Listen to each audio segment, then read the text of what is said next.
Did you know that I am a grandmother of 12 grandkids and the 13th grandkid is on the way?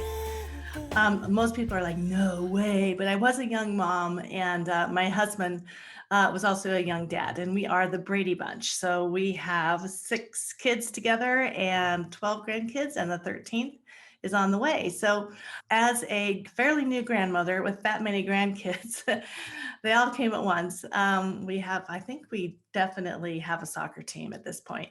Um, I'll have to get my sports straight, but I know we've got some teams going. But as a grandmother, it was really easy for me to slip into thinking, oh, I'm too old now to be a singer, or I'm too old to do this, or I'm too old to do that. And it's been an interesting journey because I let that be an excuse to not follow through with things that I wanted to do. And so I wanted to talk about this subject. It's kind of been my primary subject the last couple of weeks. I wrote a blog about it. You can look at that at carolfrazier.com and check that out. In fact, if you don't know me, maybe you haven't ever met me before. My name is Carol Frazier, and I am an artist development coach and a manager for artists, musicians, and creative entrepreneurs. So we have a wonderful team here and agency called Compose Yourself, where we actually support creative entrepreneurs getting things done that they just don't want to do. So as creatives, we can all relate to that. We love the creative right brain part of our work, but sometimes the business side and the left brain stuff just becomes a drag. So anyway, that's a quick little blip about me and how my team and I serve our clients. But what I wanted to talk today about is the thoughts of I'm too old. So let's see. I mean, I'm going to say I'm even talking to a young woman, say in your 20s or 30s.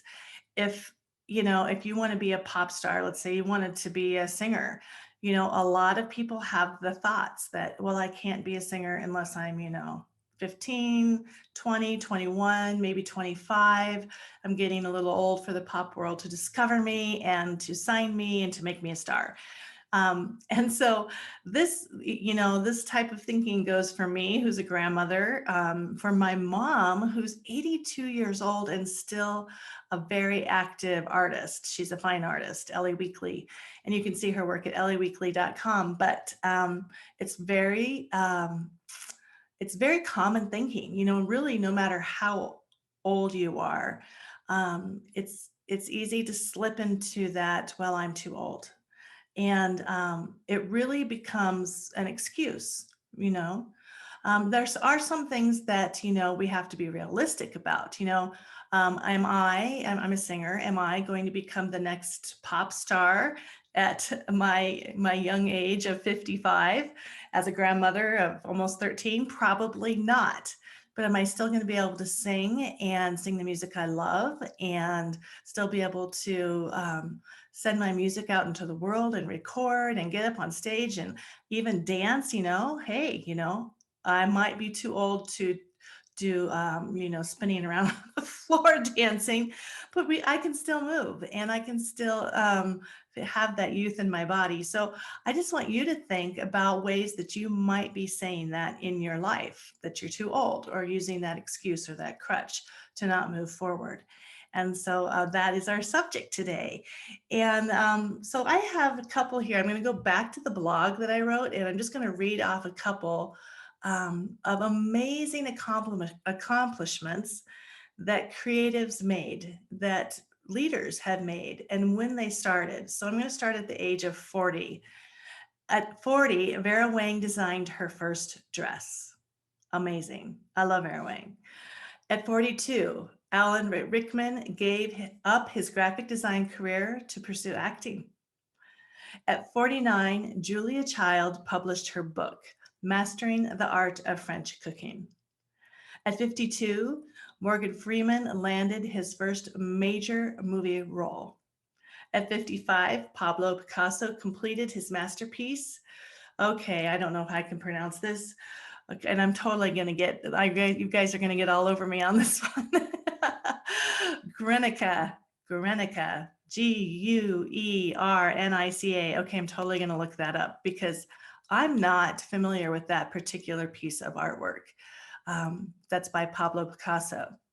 At 62, J.R.R. Tolkien produced his first volume of fantasy series, Lord of the Rings. And so we all know Lord of the Rings. At 75, cancer survivor Barbara Hillary became one of the oldest people and the first Black woman to reach the North Pole. That one I just had to put on there. That was so inspiring. At 76, Grandma Moses began her painting career. At 77, John Glenn became the oldest person to go into space. 77 years old, people. Just embrace that for a minute. 77, he was in good enough shape and believed in himself enough to go into space. At 89, Arthur Rubinstein performed one of his greatest recitals in the Carnegie Hall. At 95, Nola Oakes became the oldest person to receive a college diploma. 95. And at 98, Beatrice Wood, a ceramicist, exhibited her latest work. 98 years old. And so, in our family, people live long. My grandmother lived long, and she painted until she was um, into her 90s. My mother is still, like I said, an amazing artist and still painting daily. It's her passion. And so I don't think as an artist or as a creative, your passion ever dies. And so as we age, our art form might shift. Excuse me. Excuse me. It might shift or it might change. And so I think what I wanted to talk about today are two things. One, if it does shift and change and you're saying, well, I can't do backflips on the stage anymore, so I'm just going to give it up. Well, obviously you're going to shift and change into an art form that fits within your body and your abilities and your health, right? And so there's times in our lives as artists and creatives that we might shift. Have you ever been ill or gone through a long period of illness, or say a pregnancy, or being a mother or a father, or sometime in your life where another responsibility came up to the surface? Well, during those times, did you shift? Did you shift your art form? Because as artists, we're always artists. Well, we are artists 24/7. We are created to create. And so, I could think of a few times, in my life, lots of times actually, where I had to shift, and we've been moving a lot back and forth to California. And I did, believe it or not, haul my baby grand piano back and forth to California several times. If anybody needs a great piano mover cross country, let me know and I'll tell you who they are. Anyway, but at that time, I just wasn't singing as much because I just wasn't grounding in and getting into the circuit, and I wasn't getting bands put together and everything that is needed to be, a full-time singer. How I did spend my time was writing books. And I wrote a course on singing, and I wrote a book on singing, and I have a new book coming out next month. I'm really excited to tell you about that, but we won't spoil it. So those are ways in which I shifted, and I want you to think about ways that you've shifted, and really lift yourself up. And when you write this list down, go ahead and just write down all the times that you might have shifted. And then the second list I want you to write, or just a journal about however serves you, is to really write about or think about times in your life where you've been like, okay, I'm just too old. I'm not gonna go there, or I can't do that anymore because I'm just past the age to do it. So I want you to really think about those times, and then I want you to think about what possibly were you trying to avoid by using that crutch, the I'm too old crutch. And so I want you to just kind of sit with that a little bit, not so much in judgment of where you were at the time or that you might be right now. I really want you to just sit with yourself as if you're a friend sitting with yourself, or you're a parent sitting with a child. The child within is always the child within, even if we're old. So really embrace that and just listen. You're like, I think I was using that because I was trying to avoid this.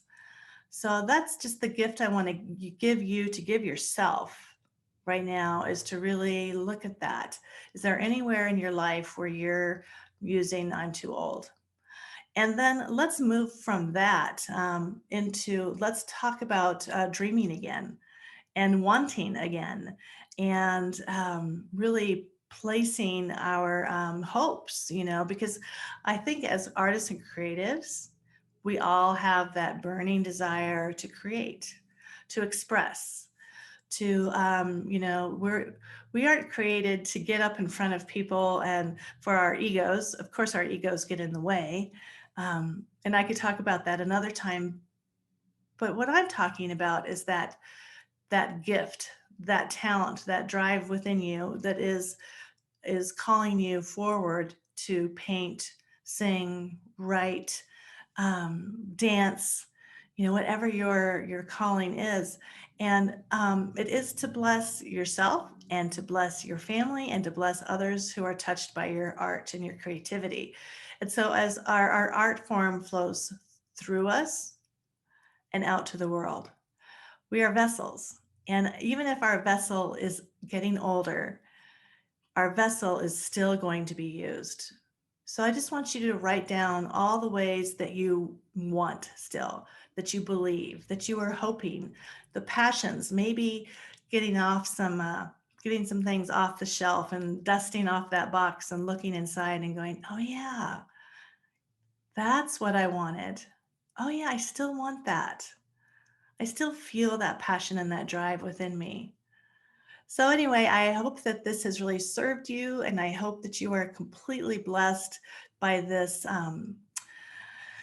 talk, and that you are able to possibly put on some youthful thinking and some youthful dreams and some youthful hopes and desires. I hope that you are able to embrace the transitions in your life, but you are also able to really bring that child along with you all the way, all the way. And so I lift you up, and it's my joy to be able to lift up other creative, passionate artists and creative entrepreneurs. So have a fantastic day. If this has really resonated with you and you feel like you want to explore it more, please reach out to me at carolfrazier.com. You can just send me a quick little note on the contact page, and we can meet. So I'd love to support you through this journey. Thank you. Create a great day.